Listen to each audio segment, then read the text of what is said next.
Bueno, estàs parlant del Torres Monzó. Del Torres Monzó, del Francesc Torres Monzó. I que és una mica una víctima d'això que tu dius d'aquí, de Catalunya, perquè no té feta...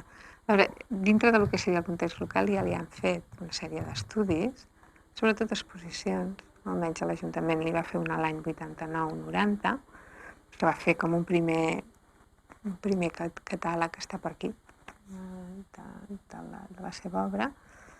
I, bueno, jo penso que pateix el que pateixen la majoria d'artistes, sobretot de la seva edat. Pateix. Sí, que és que no tenen el catàleg raonat. És una cosa que als Estats Units... Raonat. Als Estats Units és una cosa que s'agrada. Tots els artistes tenen el seu catàleg raonat de les obres. Això vol dir poder moure... Està tot documentat. No sé, avui, per exemple, sentia abans de venir aquí que estava esmorzant i sentia una tertúlia. I no me'n recordo quin historiador era que ha dit, diu, era un estudi que s'ha fet entre, no me'n recordo quina institució d'aquí i una institució anglosaxona. Diu, evidentment estava molt ben documentat, perquè sobretot documenten molt bé. I aquí no estem gaire acostumats a documentar. El que passa que... Per fer llavors els estudis... A veure, tot el treball s'està fent de cara... L'artista és l'únic present, el que documenta la seva obra. O sigui, hi ha molt poca complicitat entre crític, comissari, gestor d'art... Digue-li el que vulguis dir. Sí, perquè ara s'ha ampliat molt. Digue-li el que vulguis, falta una espècie de concomitància o un fet de treballar aplegats o treballar conjuntament. Jo penso que és sempre el trobo una mica el sistema piramidal, que és es manté. Que és l'artista, en certa manera, el que li ha de passar tota la informació, no? No hi ha un treball constant d'interpretació o complicitats, no? Però que es desenvolupi al llarg del temps. No, en el seu cas és difícil perquè és allò, és estudiar l'ara, estudiar gairebé com acabat. Però el que tu planteges sí que em sembla interessant, que és... És que aquesta taula la trobo divina. La trobo molt maca. Et va molt bé. Sí, digues. Doncs això que tu dius, a mi, jo m'ho vaig pensar, als anys 90 em vaig pensar que seria això que tu dius. Me'n recordo amb en Martí Peran, que quan es va començar a qüestionar el tema de com es comissariava d'aquesta manera tan piramidal que tu dius, ell i jo almenys estàvem molt d'acord en que hi havia altres formes de comissariar, que eren les maneres aquestes de treballar amb l'artista, de comprometre també amb el treball de l'artista i, per tant, treballar amb estructures de documentació paral·leles. I a part que el llenguatge... fins i tot d'opinió, de llenguatge. Però de totes maneres, hi ha una diferència, per exemple, entre el que és un... Jo penso que hi ha dos tipus d'informació. La informació oberta, que jo dic, de l'artista, que li permet és fer més obra, o la investigació que dons a l'altre, que l'altre l'agafa per fer coses noves, i al contrari, el document, que per mi el trobo com esto ha sido, això ja s'ha acabat, no? Això és com tot allò pulveritzat, no? El valor, o sigui, posar les coses al seu just valor, no? És una mica... Bueno, pulveritzat no, és també la capacitat de síntesi, no tot el que s'ha fet. O sigui, és important... Perdona per dir pulveritzat, sinó en el sentit de fer-ho petitó, no? Vale. Bueno, no sé, jo podem equivoco, però jo em sembla que si tothom tingués aquestes bases documentals, que poder amb artistes més joves podrien ser les estructures de documentació que es podrien treballar conjuntament, i amb altres tenen que ser documents ja de caràcter més de catàleg raonat, el que s'entén com a catàleg raonat des d'un punt de vista més objectiu i històric. Jo penso que ajudaria molt al sector artístic. Tenim molt pocs catàlegs raonats. En aquests moments el més important, almenys els que jo conec, és Tàpia, que té un molt bon catàleg raonat i que es va fent. Miró, que té parcials, però que estan bastant ben estudiats. Dalí, dintre del que seria la història... És molt complexa, Dalí, Sí, però bueno, la Fundació Gala Dalí, Déu-n'hi-do el que està treballant, el que serien les estructures de documentació. Alguna cosa em sembla que hi ha... No sé ara com està el tema dels impressionistes, Mir i aquesta gent, perquè s'ha fet molt, però no et creguis, no hi ha molt més. I clar, això és sorprenent, perquè perquè hem tingut molts departaments d'història de l'art i a les facultats, no és que siguin de fa 4 dies. Però quin valor li trobes al catàleg raonat? El catàleg raonat és el que et dona valor de la trajectòria de l'artista. En plan unitari, en plan unitari. transcendent, en interconnexions, no? Tot. Perquè, clar, a partir d'allà és quan tu el pots situar dintre del context. I llavors et venen totes les interrelacions que tu parles. I sabem també una mica de on venim, què han fet els nostres artistes. Fins i tot pels propis que estan treballant ara, quina gent han tingut al seu entorn, quines dificultats, quines preocupacions, per què han interpretat el context d'una manera determinada, quins punts de vista crítics han tingut, perquè hi ha coses que aquesta gent ja les han plantejat en el seu moment. Ara em faig un salt, jo si tornés a començar, per exemple, jo soc molt de l'aquí i l'ara, no? O sigui, la instal·lació, la intervenció, és el fet d'un lloc concret, un treball superefímer. Vols que vingui cap aquí o no cal? No, com vulguis, però si tens ganes de passejar-te, doncs... Vinc cap aquí. Sí, passegem. Vale. És una mica estret, però sí, però bueno. Doncs aquí a l'ara, llavors, esclar, el sentit de document a mi jo no tinc l'obra gens documentada. I s'escapa absolutament de coses que han sigut brutals, ni documentada perquè no soc ni de l'època del digital, soc abans del digital, però tota la documentació, però no la tinc documentada. No. Ni vista, ni la gent ni difosa. No. Jo he fet coses increïbles en el sentit de temps, esforç i ambició. El meu treball és molt ambiciós. Sempre ha sigut coses molt heterodoxes. No ho tinc. Bueno, i què? Un és filla del seu propòsit. A veure, no pots abarcar-ho tot. Per exemple, el treball, de l'Avellí és molt de museu. Sí. Llavors, ell ha trobat el format, esto es lo que hay, és el museu, pues treballa davant del museu.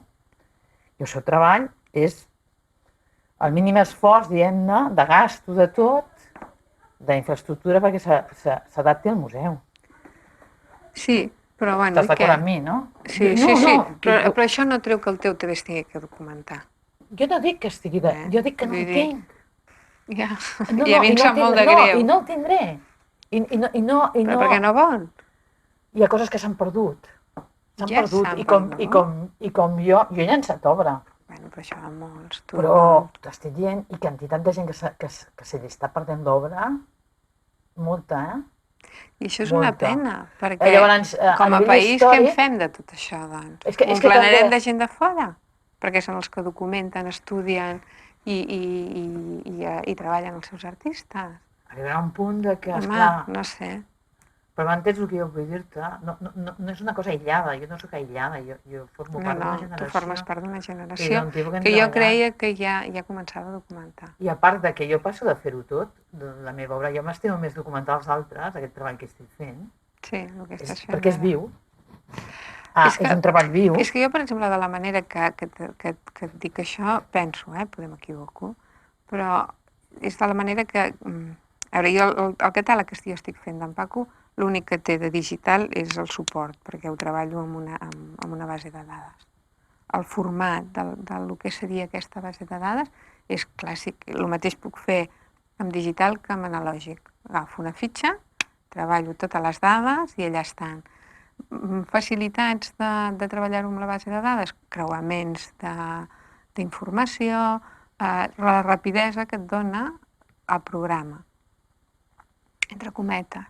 Que clar, és molt, vulguis que no, amb una base de dades que hi ha molta informació, quan tu li dius bronzes, bum, et surten els bronzes. I saps quantes coses ha fet. Clar, si això ho tens que anar fent tu, doncs és més complicat. Però, en canvi, si aquest sistema de treball és un sistema clàssic, és això, és un catàleg raonat que permetrà a mi, em permetrà poder fer un estudi valorat d'una biografia d'ell. El que jo et dic és que, per exemple, el Torres Monsó sí que és d'una altra generació en el sentit d'obra. L'obra són fragments. És una persona que et corre tot el segle XX. Amb tot. Llavors, la diferència, per exemple, entre ell i la nostra generació, digue-li, molt gran. els conceptuals i tal, és que anem per temes. Mm. Llavors, No, ell no. són obres, exacte, són obres, no són obres, són instal·lacions, són produccions, són projectes que es tanquen amb ells mateixos. Ell també fa això, però ho fa molt al final i ho fa per voluntat pròpia perquè li agrada la transformació del llenguatge i en vez de dir, bueno, jo el que domino és la figura humana perquè l'acaba dominant molt, arriba un moment que la deixa i continua evolucionant tot el que seria el seu procés de treball i de recerca. Però no està assentat com el que tu dius. Ell ve de la tradició noucentista. Imagina't una persona... I també per una tradició de museu, de que sempre ha volgut la voluntat d'exposar en un museu. Sí. Llavors, clar, és un altre tipus. La nostra Entenc generació... tot, però... No, la nostra generació era treballar sobretot al carrer, amb instal·lacions, intervencions, i construir un paisatge, més que estar... O sigui, vam trencar el que... O sigui, no el vam trencar nosaltres, que estava trencat. O sigui, Ja venia, vosaltres ja recolliu el trencament dels som els conceptuals. últims, som els últims. Els últims els primers a nivell de tècnic, de tecnologia, que és el que estàvem parlant, perquè ens interessa molt el tema de... que ja érem híbrids. El tema de la hibridació. Sí. Però jo, quan ara m'has dit això de canvi de generació, que sí, l'altra cosa que jo penso que es té que incorporar ara, que potser no t'he sabut explicar al principi quan hem començat la conversa avui, és que hi ha una altra idea, la idea d'arxiu, de cultura d'arxiu, que no sé si serà el wiki o quin sistema serà, però que jo no sé si, i no sé si l'acabaré utilitzant amb en Paco Torres Munzo, però penso que és molt possible que sí, que és el que, per entendre'l amb ell, és documentar tota la seva obra, però a més els seus processos de treball. I d'aquesta manera poder accedir al seu treball.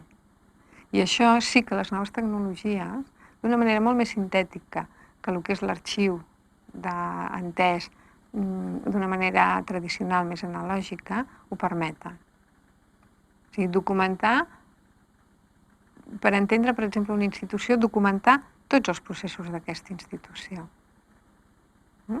Que d'alguna manera ja es feia, però que Però pensa que els processos són repetitius en el sentit de generació, de trajectòria, de pensament comú, de comunitat, de coneixement social. I per tant entens l'espai comú.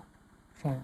És una manera de poder entendre l'espai comú. I el que potser ara, potser faria la reflexió és això de que tant món global, jo penso que hi ha unes maneres molt diferents de viure. A cada espai. Ara... A cada espai particular. Sí. Home, hi ha coses que sí que d'alguna manera s'han, no sé si generalitzat. Ja no m'ha surt cap exemple, però sí que això sí, un exemple i un exemple una mica dur, però la violència, el fet de que la violència està sempre present al nostre entorn, sigui un atemptat a la Franja de Gaza, sigui la nena que han violat a no sé on, sigui l'atemptat de tal, sigui que ha caigut un avió a no sé on, perquè això ha passat a tot el món, però ho tens concentrat mentre dines i continues dinant.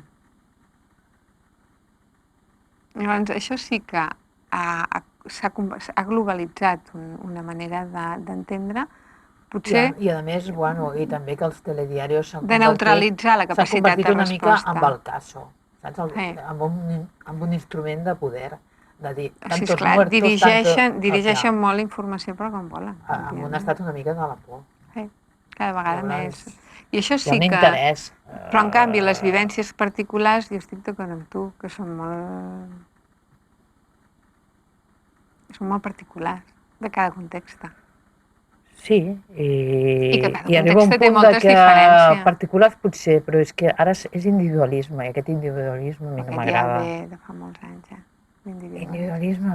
Si aprenem de l'altre. Que individualisme. Aquí hi ha alguna cosa que no... Sí, però hi ha... Aquí hi ha alguna cosa que no... No. Sí. aquest jo no m'agrada. Aquest treball, per exemple, d'Oquart és això, perquè tanta carn, no... Tanta què? Tanta carn del jo, del jo, pues no, Però el jo és un altre també. jo diria que per lo que he anat estudiant i per lo que he anat veient això, us dic que no és com una rèmora de després de la Segona Guerra Mundial, allà de veure que realment el jo és tan dolent que no hi ha quasi bé capacitat d'humanitat. O tan bo, o tan bo. Home, en aquell moment. Jo penso que hi ha gent bona. Sí, home, i tant. I un percebeix, a veure, el fet de la generositat, que és una cosa dolenta, ser generós. Home, no. No Però és jo gens penso que hi ha dolent. gent que és molt generós. Sí. I això és el que crea el teixit i crea la història social. Però tu creus que no n'hi ha molt poca, Anna? Jo crec que alguna hi haurà més, ja veuràs. Ojalà.